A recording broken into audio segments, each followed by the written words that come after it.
নীলপুর বনে টোনা আর রাজু নামে দুই ভাই বসবাস করত। রাজুর তুলনায় টোনার অর্থ সম্পদ বেশি ছিল, তাই টোনার ওপর রাজু ও তার বউ মুন্নি সব সময় হিংসা করত। রাজু, তোমার দাদা টোনার সুখ আর আমার সহ্য হচ্ছে না। এবার তো কিছু একটা করেই ছাড়বো। কিন্তু তুমি কি করবে? আমি তো কিছুই বুঝতে পারছি না। এখন তোমাকে কিছুই বুঝতে হবে না, আগে কাজটা শেষ করি, তারপর সব বুঝতে পারবে। এখন চলো সাপুরের কাছ থেকে একটা সাপ নিয়ে আসি। এরপর রাজু আর মুন্নি সাপুরের কাছে চলে যায়।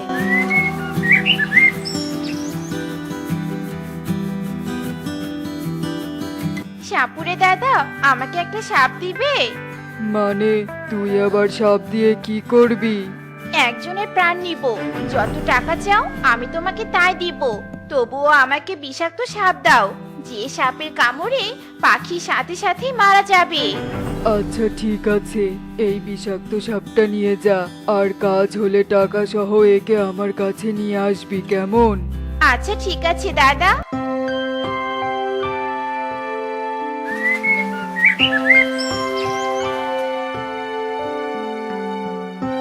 মুন্নি, এই সাপ দিয়ে তুমি কিভাবে টোনাটুনির প্রাণ নিবে? ওদের বাড়িতে সাপ রাখতে গিয়ে যদি কেউ দেখে ফেলে, তাহলে তো আমরাই বিপদে পড়ে যাব। আরে বুদ্ধুরাম, তুমি চুপ করে থাকো তো। আমরা কি সবার সামনে ওদের বাড়িতে সাপ ছেড়ে দিয়ে আসবো যে কেউ দেখে ফেলবে? আমরা তো লুকিয়ে লুকিয়ে সুযোগ বুঝে সাপ ছেড়ে দিয়ে আসবো।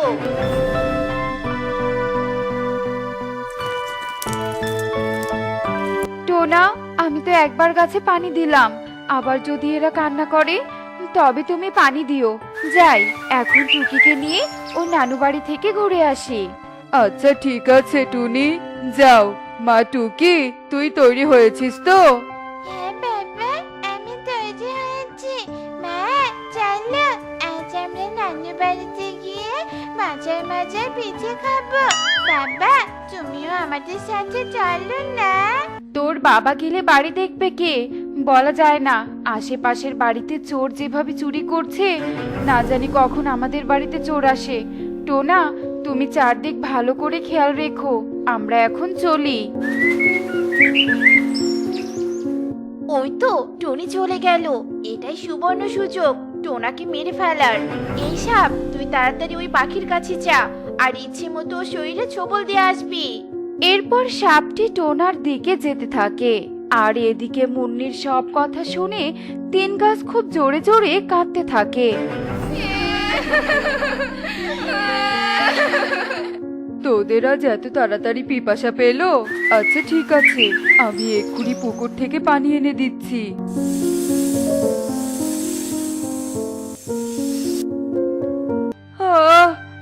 কি, আমার শরীর যে জ্বলে গেল! কে কোথায় আছো? আমাকে বাঁচাও, বাঁচাও আমাকে!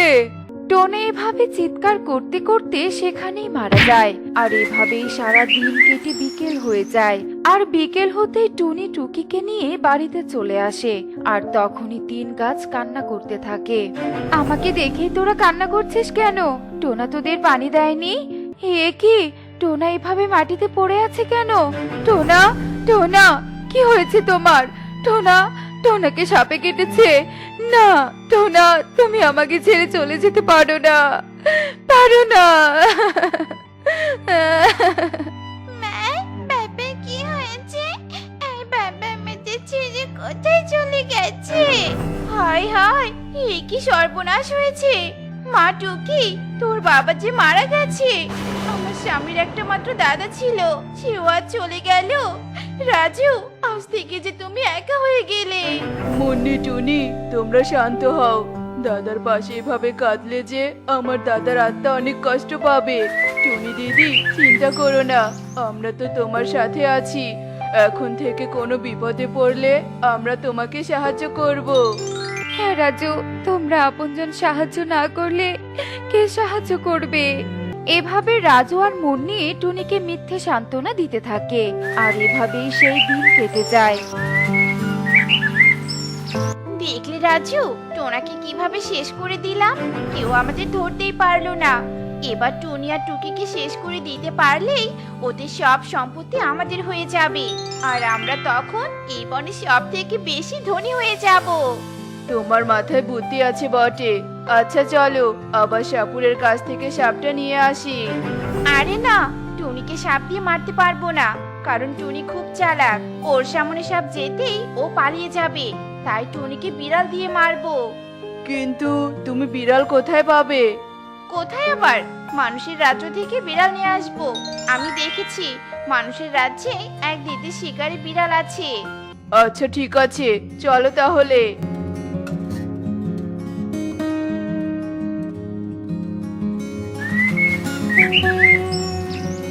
রিমা দিদি, তোমার বিড়ালটা একটু আমাকে দিবে?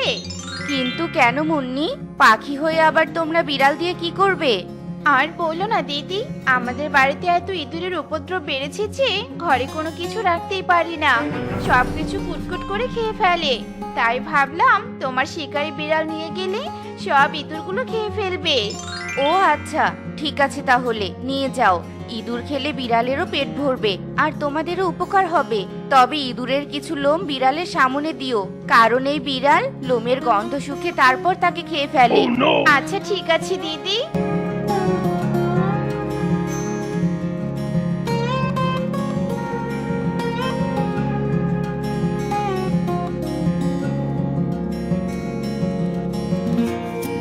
তুমি বিড়ালকে পাহারা দাও, আর আমি টুনির বাড়ি থেকে টুনির আর টুকির দুটো পালক নিয়ে আসছি। আচ্ছা ঠিক আছে, যাও। গাছ বন্ধু, তোমাদের যে রোপণ করেছিল সেই তোমাদের ছেড়ে চলে গেছে। এখন থেকে আমি একাই তোমাদের যত্ন করব। টুনি এভাবেই গাছের সাথে কথা বলছিল, আর তখনই সেখানে মুন্নি চলে আসে। আর মুন্নিকে দেখে গাছগুলো জোরে জোরে কাঁদতে থাকে।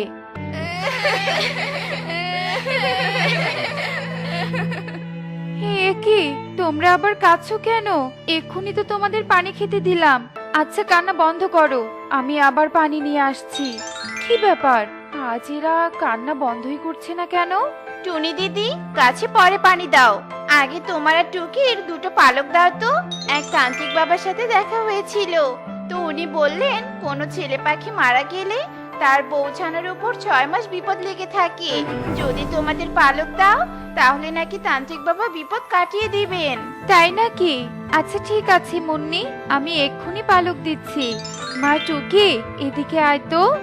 এরপর টুনি তার একটা পালক ও টুকির একটা পালক তুলে মুন্নিকে দিয়ে দেয়।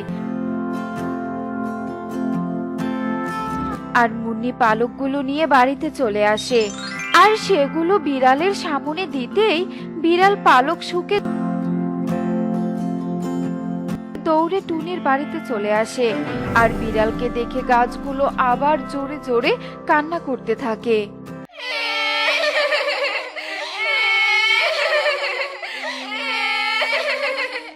মা দেখো, গাছগুলো আবার কান্না করছে। কি দেখো মা, একটা বিড়াল আমাদের দিকে আসছে। তাড়াতাড়ি এখান থেকে পালাও মা, পালাও। এরপর টুকি আর টুনি তাড়াতাড়ি করে ঘরের ভেতরে গিয়ে দরজা লাগিয়ে দেয়, এবং দরজায় থাকা বিড়াল ঘরের ভেতরে প্রবেশ করতে পারে না। তারপর বিড়ালটি এক দৌড়ে মুন্নির বাড়িতে চলে আসে, আর মুন্নি ও রাজুর ওপর ঝাঁপিয়ে পড়ে। এই বিড়াল, ছাড় ছাড় বলছি, আমাকে ছাড়। তোকে বলেছি টুনি আর টুকিকে খেতে, আর তুই কিনা উল্টো আমাদের উপর ঝাঁপিয়ে পড়ছিস। ছাড় আমাদের, ছাড়।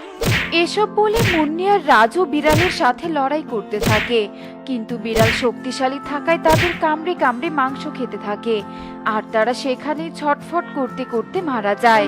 তোরা যে আমাদের শত্রু, এটা আগে থেকেই জানতাম, এজন্যই আমাদের পালক নিয়ে গেছিস। আমাদের সম্পত্তির ওপর আগে থেকেই লোভ ছিল, সেই লোভের পরিমাণ আজ পূর্ণ হলো। এবার বুঝলাম গাছগুলো কেন তোকে দেখলেই কান্না করতো। হ্যাঁ মা, তুমি একদম ঠিক কথাই বলেছ। মুন্নি মাসি আর রাজু আঙ্কেল সাপ দিয়ে হয়তো বাবাকে মেরে ফেলেছে, তাই না বলো? হ্যাঁ মা, তা নয় তো কি, এমনি কি ওদের দেখে গাছগুলো এত কান্না করতো? আমাদের বিপদ থেকে রক্ষা করার জন্য গাছগুলো তাদের চোখের পানি দিয়ে বুঝিয়েছে, কিন্তু আমরা তো চোখের ভাষা বুঝতেই পারিনি। তখন থেকে টুনি গাছের সাহায্যে বিপদ থেকে রক্ষা পেত। আর এভাবেই টুনি টুকিকে নিয়ে সুখেই দিন কাটাতে থাকে। ঠাম্মি, ও ঠাম্মি, আমরা মনে হয় আমার বাবার দেখা কোথাও পাবো না। চলো ঠাম্মি, আমরা বাড়ি ফিরে যাই। এ কি বুড়িমা, তোমরা এখানে বাড়ির বাইরে কি করছো? দেখছো না আকাশে কত জোরে জোরে বজ্রপাত হচ্ছে? এই অচেনা জায়গায় আমরা কোথায় যাবো রে মা? আমরা যে সেই সকাল থেকে আমার ছেলে কালুকে খুঁজছি, কিন্তু কোথাও খুঁজে পেলাম না। ও, কালু দাদা বুঝি তোমার ছেলে? হ্যাঁ রে মা, অনেক দিন আগেও আমার সাথে রাগ করে বাড়ি থেকে বের হয়ে গেছে। আজ এতদিন পর আমি জানতে পেলাম আমার কালু এই বনে থাকে। তাই ওর ছেলেকে নিয়ে ওকে খুঁজতে চলে এলাম। তুই কি আমার কালুর সন্ধান দিতে পারবি? শোনো বুড়িমা, ওই কালু দাদা আর কাকুলি দিদিকে এই বনে সবাই চেনে, কেননা ওরা দুজন এই বনের সব থেকে বড় অলস আর চোর পাখি। কাকুলি কে আবার কে রে মা? কাকুলি দিদি হচ্ছে কালু দাদার স্ত্রী। কেন বুড়িমা, কালু দাদা তোমাকে বলেনি যে ও বিয়ে করেছে? না রে মা, ও আমাকে এ কথা বলেনি। আকাশ অনেক খারাপ করেছে বুড়িমা, তোমরা আমার সাথে এসো, আমি তোমাদেরকে কালু দাদার বাড়িটা দেখিয়ে দিচ্ছি। এরপর টুনি কামিনী বুড়ি ও কনককে নিয়ে কালুর বাড়ির সামনে ছেড়ে দেয়। এরপর টুনি সেখান থেকে চলে যায়। না জানি বাবা, এই অসময়ে আবার কে চলে এলো? এই কালু, গিয়ে দেখো তো বাইরে কে এলো। আমি দরজা খুলতে পারবো না কাকুলি, বাইরে খুব ঠান্ডা হাওয়া বইছে, তাই তুমি গিয়ে দরজা খোলো। এরপর কাকুলি রেগে গিয়ে দরজা খুলে দেয়, আর কামিনী বুড়িকে দেখে অনেক রেগে যায়। এই বুড়ি, এই এত সুন্দর ওয়েদারে ঘরে বসে আরাম না করে বাইরে এসে কি করছিস শুনি? আচ্ছা মা, এটা কি কালুর বাড়ি? হ্যাঁ, এটা কালুর বাড়ি, কিন্তু কালুর কাছে তোর কি দরকার শুনি? কামিনী বুড়ির গলার আওয়াজ শুনে কালুও ঘর থেকে বাইরে বেরিয়ে আসে আর বলতে থাকে, মা, মা, তুমি এখানে কিভাবে এলে? এ কি কালু, এই বুড়িটা তোমার মা নাকি? হ্যাঁ কাকুলি, এটা হলো আমার মা। এসো মা, ঘরে এসো। বাবা কালু, তোর ছেলেটার নাকি তোর কথা খুব মনে পড়ছিল, তাই আমি তোর বাড়ির ঠিকানা পাওয়ার সাথে সাথে ওকে নিয়ে চলে এলাম। বাবা বাবা, তুমি নাকি বিয়ে করেছো? আর এই মাসিটা বুঝি আমার নতুন মা? এই ছেলেটা তোমাকে বাবা বলছে কেন কালু? তবে কি তুমি আমার আগেও কাউকে বিয়ে করেছিলে? ইয়ে মানে না মানে, হ্যাঁ কাকুলি, আমি আসলে এ কথাটা তোমাকে কখনোই বলতে চাইনি। এখন যখন জেনেই গেছো, তাহলে লুকোবো না। আমার বিয়ের 2 বছর পর আমার স্ত্রী মারা যায়, আর আমি আমার মায়ের সাথে ঝগড়া করে আমার এই ছোট ছেলেটাকে রেখে বাড়ি থেকে বের হয়ে আসি। এখন থেকে আমরা তোদের সাথেই থাকবো রে বাবা। ঠিক আছে মা, তোমার যা ইচ্ছে। কিন্তু মা, এই বাক্সের ভেতর কি আছে? এই বাক্সের ভেতর আর কি থাকতে পারে বলো তো? হয়তো 2-4টা কাপড় আছে। কাকুলির কথা শুনে কামিনী বুড়ি বাক্সটা খোলে, আর সেই বাক্সের ভিতরে থাকা সোনার গয়নাগুলো দেখে কাকুলি ভীষণ অবাক হয়ে যায়। এই গহনাগুলো কালুর বাবা আমাকে বানিয়ে দিয়েছিল। শোনো বৌমা, এগুলো তুমি খুব যত্ন করে আলমারিতে রেখে দাও। এরপর কাকুলি গয়নার বাক্সটা নিয়ে তার ঘরে চলে যায় আর গয়নাগুলো আলমারিতে রেখে দেয়। আমার শাশুড়ির মায়ের গহনাগুলো তো দেখতে খুব সুন্দর। এগুলো যদি একবার নিজের গলায় পরতে পেতাম, তাহলে তো টুনির থেকে আমাকে বেশি সুন্দর লাগতো। এ কি বৌমা, তুমি আমার গহনাগুলোর দিকে এভাবে নজর দিচ্ছ কেন? চুরি করার মতলব আটছো না তো? মানে না মানে, আমি তো গহনাগুলো রেখে চলে যাচ্ছিলাম শাশুড়ি মা। ঠিক আছে, তাড়াতাড়ি আমাদের জন্য রান্না বসাও, আমাদের যে অনেক খিদে পেয়েছে। এরপর কাকুলি তার শাশুড়ির জন্য খাবার রান্না করে, আর এভাবেই দেখতে দেখতে সেই দিনটা কেটে যায়।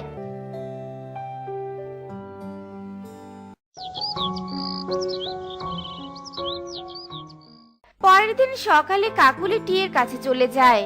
শোন টিয়ে, আমার শাশুড়ির গহনাগুলো আমার খুব পছন্দ হয়েছে, কিন্তু ওই বুড়ি তো মরার আগে ওই গহনাগুলো আমাকে দিবে না। এখন বলতো ওগুলো আমি কিভাবে নিজের করে নিব? এরপর টিয়ে কাকুলির কানে কানে বুদ্ধি শিখিয়ে দেয়। আর বুদ্ধি শুনে কাকুলি তখনই কামিনী বুড়ির কাছে চলে যায়। একি বৌমা, সকাল সকাল রান্না না করে কোথায় বের হয়েছিলে শুনি? না মানে বলছিলাম কি, আজকে আমাদেরকে টুনির বাড়িতে দাওয়াত দিয়েছে, আর তাই আমি এখনো রান্না বসাইনি। দাওয়াত? মা, ও মা, আমিও টুনি মাসির বাড়িতে দাওয়াত খেতে যাব। হ্যাঁ রে বাবা, চল আমরা সবাই দাওয়াত খেতে যাব। এরপর কাকুলি কামিনী বুড়ি ও কনককে মিথ্যে কথা বলে একটা উঁচু পাহাড়ে নিয়ে যায়। একি, তুমি আমাদেরকে উঁচু পাহাড়ে নিয়ে এলে কেন? টুনির বাড়িতে দাওয়াত খেতে যাবে না নাকি? দাওয়াত? তোদেরকে আমি এখন এই উঁচু পাহাড় থেকে ফেলে দিব, আর চিরদিনের জন্য দাওয়াত খেতে পাঠাবো। এ কথা বলে কাকুলি কনক ও কামিনী বুড়িকে ধাক্কা দিয়ে তাড়াতাড়ি সেখান থেকে পালিয়ে যায়। যাক বাবা, তোমাদেরকে শেষমেশ বাঁচাতে পেরেছি। আর একটু হলেই তো তোমরা দুজনে সমুদ্রের পানিতে পড়ে যেতে। আচ্ছা বুড়িমা, কাকুলি দিদি তোমাদেরকে মারতে চায় কেন? জানি না রে মা, ওর হয়তো আমার গহনাগুলোর প্রতি লোভ হয়েছে, আর ওর সৎ ছেলেকে হয়তো মেনে নিতে পারছে না, এজন্য হয়তো আমাদেরকে মেরে ফেলতে চেয়েছিল। কিন্তু টুনি মাসির জন্য আমরা বেঁচে গেছি ঠাম্মি। তোমাকে অনেক ধন্যবাদ টুনি মাসি। তুমি কি করে জানলে যে মা আমাদেরকে পাহাড় থেকে ফেলে দিয়েছে? আমি তো একটা কাজের জন্য মোড়ল বাবুর বাড়িতে গিয়েছিলাম, আর সেখান থেকে আসার পথে দূর থেকে তোমাদেরকে এই উঁচু পাহাড়ে দেখতে পেলাম। আর যেই না এখানে এসেছি তার আগে কাকুলি দিদি তোমাদেরকে ধাক্কা দিয়েছে। তারপর তাড়াহুড়ো করে তোমাদেরকে আমি ধরে ফেলি। বৌমা আমাদেরকে মারতে চায়, এখন আমরা এই অচেনা বনে কোথায় যাব? কার কাছে থাকবো? কেঁদো না বুড়িমা, তোমরা দুজন আজকে থেকে আমার বাড়িতে থাকবে। এরপর টুনি কনক ও কামিনী বুড়িকে নিয়ে নিজের বাড়িতে চলে যায়। আর এভাবেই দেখতে দেখতে বেশ কিছুদিন কেটে যায়।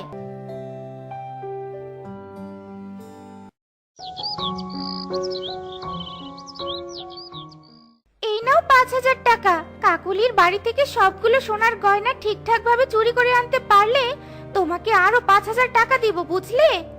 ঠিক আছে, তবে চুরি করতে গিয়ে যদি কালু বা কাকুলির সামনে ধরা পড়ি, তাহলে ওদের দুজনকে পৃথিবী থেকে সরিয়ে দিব। ও তুমি যা ইচ্ছে করো, শুধু একটা কথাই মাথায় রাখবে, গয়না কিন্তু আমার চাই চাই। এরপর দেখতে দেখতে রাত হয়ে যায়।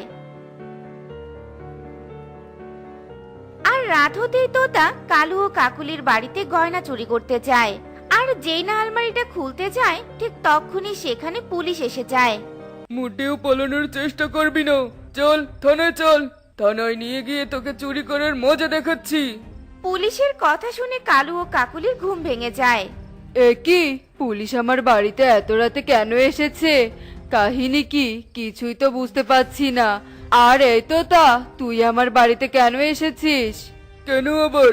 তোর বাড়ির গয়নাগুলো চুরি করতে এসেছিল, কিন্তু এক বুড়ি আমাকে খবর দিয়েছিল বলে চোরকে হাতে নাতে ধরতে পেরেছি। কে সে যে আমাদের এত বড় উপকার করলো? বলুন অফিসার, আমরা তাকে দেখতে চাই। সে আর কেউ নয় কালু দাদা, তোমার স্ত্রী যাকে মেরে ফেলতে চেয়েছিল সেই তোমাদের এত বড় উপকার করেছে। কি, এরা এখনো বেঁচে আছে কি করে? আমি তো এদেরকে সমুদ্রে ফেলে দিয়েছিলাম। মা, তুমি এতদিন কোথায় ছিলে? আমি তোমাদেরকে কত জায়গায় খুঁজেছি, আর কাকুলি তোমাকে মেরে ফেলতে চেয়েছিল মানে? আমি তো কিছুই বুঝতে পারছি না। এরপর কামিনী বুড়ি কালুকে সব কথা খুলে বলে। আর কামিনীর কথা শুনে কালু কাকুলিকে অনেক জোরে জোরে মারতে থাকে। ওরে বাবা রে, ওরে মারে, মরে গেলাম গো, মরে গেলাম। শাশুড়ি মা, আপনি আমাকে ক্ষমা করে দিন, আমি আপনাদের সাথে অনেক বড় অন্যায় করেছি। তুই বৌমাকে আর মারিস না বাবা, তুই ওকে ক্ষমা করে দে।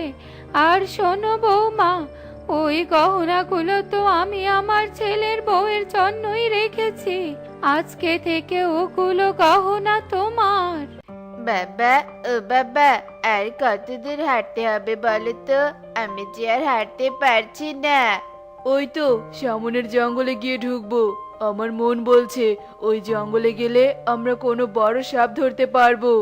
কালু কোনো গল্প করতে করতে জঙ্গলের ভিতরে চলে যায় আর সেখানে গিয়ে কালু তার বিন বাজানো শুরু করে দেয়।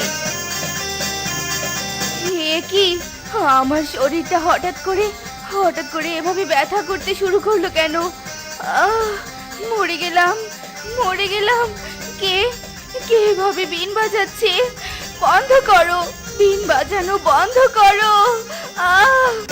কালুর বিনের আওয়াজে নাগিনের শরীর অনেক দুর্বল হয়ে যায় আর তখনই সে কালুর সামনে চলে আসে আর বলতে থাকে, বন্ধ কর, বিন বাজানো বন্ধ কর।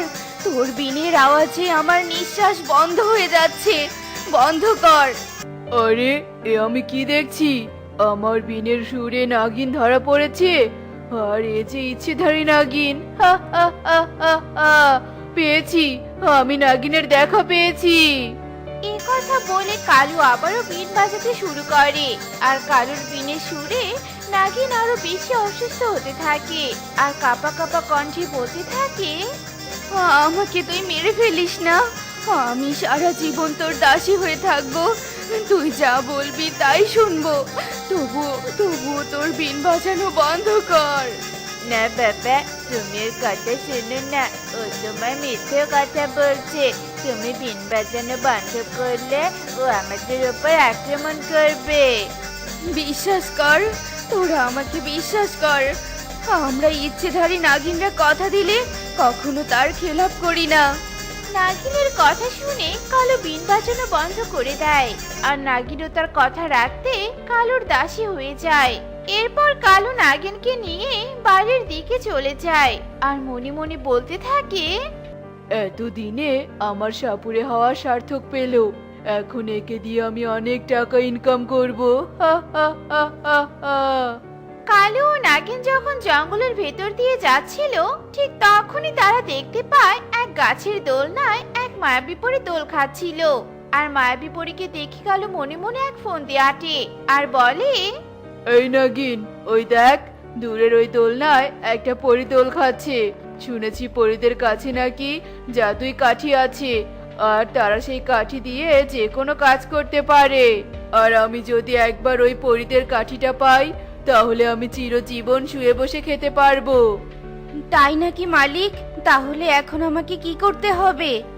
এই নাগিন, তুমি এত বোকা কেন? হ্যাঁ, আমার বাবা কি বলেছে বুঝতে পারছো না নাকি? আমার বাবা তোমাকে ওই পরীকে ধরে বন্দি করতে বলেছে। যাও, পরীটাকে বন্দি করে আমার বাবার কাছে নিয়ে এসো।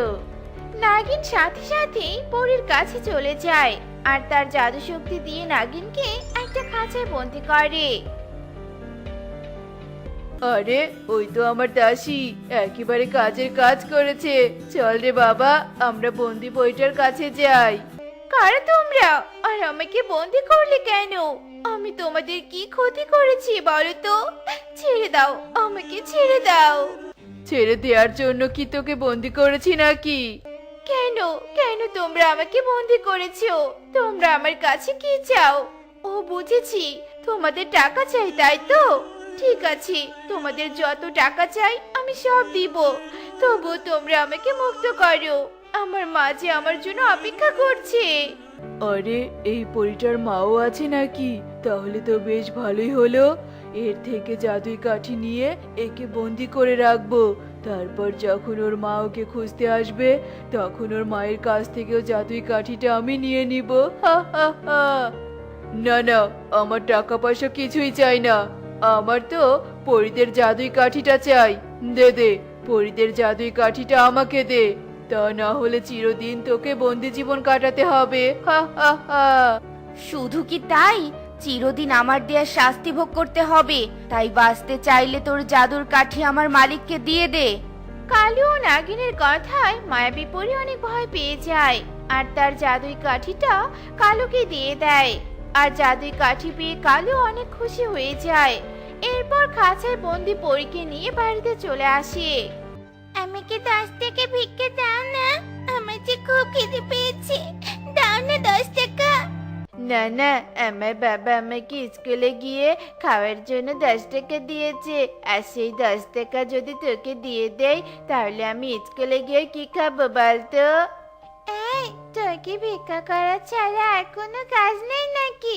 না জানি বাবা, কেন যে মা বাবা এদেরকে স্কুলে না পাঠিয়ে দিয়ে এদের ছাড়া ভিক্ষা করায়। চল যে কনক, আমাদের স্কুলে যেতে দেরি হয়ে যাচ্ছে, চল চল। এই কথা বলে কনক ও পারুল স্কুলে চলে যায়। আর পারুলের কথায় কষ্ট পেয়ে টুকি অনেক জোরে জোরে কাঁদতে থাকে। ভিক্ষা করা ছাড়া আবার আর কোনো উপায় নেই গো, কেননা আমি যে এক এতিম কন্যা, আর তোমরা আমাকে স্কুলে যাওয়ার কথা বলো। তোমাদের মতো আমারও স্কুল যেতে খুব ইচ্ছে করে, কিন্তু কিন্তু কি করব, আমার যে পেটে একটু খাবারই জোটে না। এরপর টুকি কাঁদতে কাঁদতে আবারও ভিক্ষা করতে চলে যায়। আর কিছুক্ষণ পথ হাঁটার পর টুকির অনেক পানি পিপাসা পেয়ে যায়, তাই সে কালুর বাড়িটা দেখতে পায় আর তার বাড়িতে চলে যায়। আর যেই না কালুর বাড়ির জানালার কাছে যায়, ঠিক তখনই সে পরীকে কান্না করতে দেখতে পায়। আমার মনে হয় আমি আর কখনো তোমার কাছে ফিরে যেতে পারবো না। সেদিন যদি আমি তোমার কথা শুনতাম তাহলে আমাকে বন্দি জীবন কাটাতে হতো না। তার মানে কেউ এই পরীকে বন্দি করে রেখেছে? আরে, পরীটা ওর মায়ের কাছে যাওয়ার জন্য কতই না কান্না করছে। আমার তো মা বাবা কেউ নেই, এজন্য আমি বাবা মা না থাকার কষ্টটা বুঝতে পারি। যেভাবে হোক আমি এই পরীটাকে মুক্ত করব। এরপর টুকি পরীকে জানালার পাশ থেকে ফিসফিস করে ডাকতে থাকে। পরী, ও পরী, তুমি কি আমার কথা শুনতে পাচ্ছ? কে কে কে আমাকে ডাকলো? কে? এই যে আমি, জানালার দিকে দেখো। কে তুমি, আর আমাকে কেন ডাকছো? আমি এতক্ষণ দাঁড়িয়ে থেকে তোমার সব কথা শুনেছি, আর আমি তোমাকে মুক্ত করতে চাই, কিন্তু কিভাবে মুক্ত করব? ঘরের দরজা যে বন্ধ, এজন্য আমি তোমার কাছে যেতেও পারবো না। টুকির কথা শুনে পরি জাদু করে জানালার কাঠগুলো খুলে দেয় আর বলে, এসো পাখি, ঘরের ভিতরে এসো, আর জলদি করে আমাকে মুক্ত করো। এখানে বন্দি হয়ে থাকতে যে আমার খুবই কষ্ট হচ্ছে। টুকি তাড়াতাড়ি করে জানালা দিয়ে ঘরের ভিতরে প্রবেশ করে আর পরীকে মুক্ত করে দেয়। আর তাড়াতাড়ি করে দুজনে সেখান থেকে পালিয়ে যায়। তোমাকে অনেক ধন্যবাদ ছোট পাখি, তোমার জন্য আমি আবারও আমার মায়ের কাছে যেতে পারবো। কিন্তু পরী, তোমাকে ওভাবে কে বন্দি করলো বলো তো? আর কেনই বা বন্দি করলো? ও, এই ব্যাপার। এখন তাহলে তুমি বাড়ি ফিরবে কিভাবে বলো তো? এটা হলো আমার আসল জাদুই কাঠি। আমি কালু পাখিকে নকল জাদুই কাঠি দিয়েছি। এখন বলো তো, তোমার হাতে ভিক্ষার প্লেট কেন? আমি যে এক এতিম কন্যা, আমার ভিক্ষা না করলে পেটে ভাত যায় না। জানো পরি, আমার স্কুল যেতে খুব ইচ্ছে করে, কিন্তু আমার তো স্কুল ব্যাগ বই কিছুই নেই, স্কুলে ভর্তির টাকাও নেই, তাই আমি স্কুল যেতে পারি না। টুকির কথা শুনে পরে জাদু করে টুকিকে স্কুল ব্যাগ, বই আর বেশ কিছু টাকা দেয়। এখন থেকে তুমি রোজ স্কুলে যাবে, কেমন? আমি তাহলে আসি টুকি, বিদায়। পরি উড়ে পরিরাজ্যে চলে যায়। অন্যদিকে কালু সাপুরে বাড়িতে এসে পরীকে দেখতে না পেয়ে অবাক হয়ে যায়। হায় হায়, পরীকে কে মুক্ত করে দিল? কি ভেবেছিস পরী, আমার হাত থেকে পালিয়ে গিয়ে লুকিয়ে থাকতে পারবি? তোর এই জাদুই কাঠি দিয়েই আমি তোকে খুঁজে বের করব। হা হা হা। জাদুই কাঠি, তুই আমাকে দেখা যে পরী এখন কোথায় আছে। জাদুই কাঠি নকল হয় সে কোনো কাজই করে না। আর তাই কালু বলতে থাকে, হায় হায় রে, ওই পরী কিনা আমাকে বোকা বানালো, সব শেষ হয়ে গেল, আর একটুর জন্য ধনী হতে পারলাম না। এরপর দেখতে দেখতে সেই দিন কেটে যায়। আর পরের দিন সকালে টুকি স্কুলে ভর্তি হওয়ার জন্য চলে যায়। কে তুই? তোকে তো আমার ক্লাসে কখনো দেখিনি। আমার নাম টুকি, আমি আজকে থেকে এই স্কুলে পড়াশোনা করব। আপনি আমাকে স্কুলে ভর্তি করে নিন ম্যাম। আচ্ছা ঠিক আছে, কিন্তু ভর্তি হতে গেলে যে তোমার মা বাবাকে স্কুলে আসতে হবে। মা বাবা ছাড়া আমাদের স্কুলে পড়তে পারবে না।